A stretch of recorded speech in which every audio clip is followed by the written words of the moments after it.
સુરતના અડાજણ ખાતે આવેલ વિદ્યાકુંજ સ્કૂલ ખાતે ચિત્રકાર શ્રી સોમાલાલ શાહના જન્મદિવસ નિમિત્તે આંતરશાળા ચિત્ર સ્પર્ધા અને વિદ્યાકુંજના બાળ ચિત્રકારોનું ચિત્ર પ્રદર્શન યોજાયું હતું। સુરતના અડાજણ ખાતે આવેલ વિદ્યાકુંજ સ્કૂલ ખાતે ચિત્રકાર શ્રી સોમલાલ શાહના જન્મદિન નિમિત્તે આંતરશાળા ચિત્ર સ્પર્ધા અને વિદ્યાકુંજના બાળ ચિત્રકારોનું ચિત્ર પ્રદર્શનનું આયોજન કરાયું હતું। આ ચિત્ર સ્પર્ધામાં 20 જેટલી શાળાઓમાંથી 1000થી વધુ વિદ્યાર્થીઓએ ભાગ લીધો હતો। આ સ્પર્ધા 4 વિભાગમાં યોજાઈ હતી, જેમાં પ્રથમ વિભાગમાં ધોરણ 1 અને 2, બીજા વિભાગમાં ધોરણ 3 અને 4, ત્રીજા વિભાગમાં ધોરણ 5 થી 7 અને ચોથા વિભાગમાં ધોરણ 8 થી 9 અને 11ના વિદ્યાર્થીઓએ ભાગ લીધો હતો।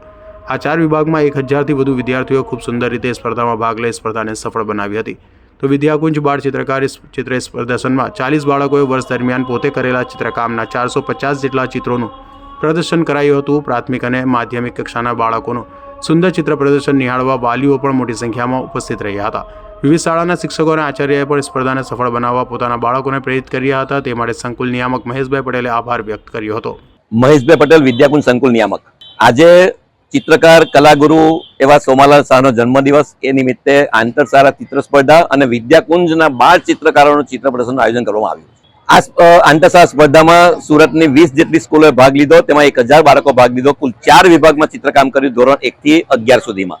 અને ખાસ કરીને મેસેજ તો એ કે ન્યૂ એજ્યુકેશન પોલિસીમાં જે બાળકની જે સ્કિલ હોય એને ડેવલપ કરવી જોઈએ, અને એ પ્રકારની સિસ્ટમ છે। ત્યારે અમારે વાલીનો મેસેજ આપવો હતો કે તમારા બાળકમાં જો ચિત્રકારત્વ છે તો એને જીવંત રાખો, એને પ્રોત્સાહિત કરો અને એને એનું કામ કરવા દો। વિદ્યાકુંજ સ્કૂલ ખાતે સ્પર્ધાનું સંપૂર્ણ આયોજન ચિત્ર શિક્ષક આશીષભાઈ પટેલ અને જિગીસાબેન સારંગ દ્વારા કરાયું હતું। તો આચાર્ય હિતેન્દ્રભાઈ પટેલ અને કિનાક્ષીબેન રાજ તથા વિદ્યાકુંજ સ્ટાફના સહકારથી ખૂબ સુંદર આયોજન સફળ બન્યું હતું। Bureau report, G24 news.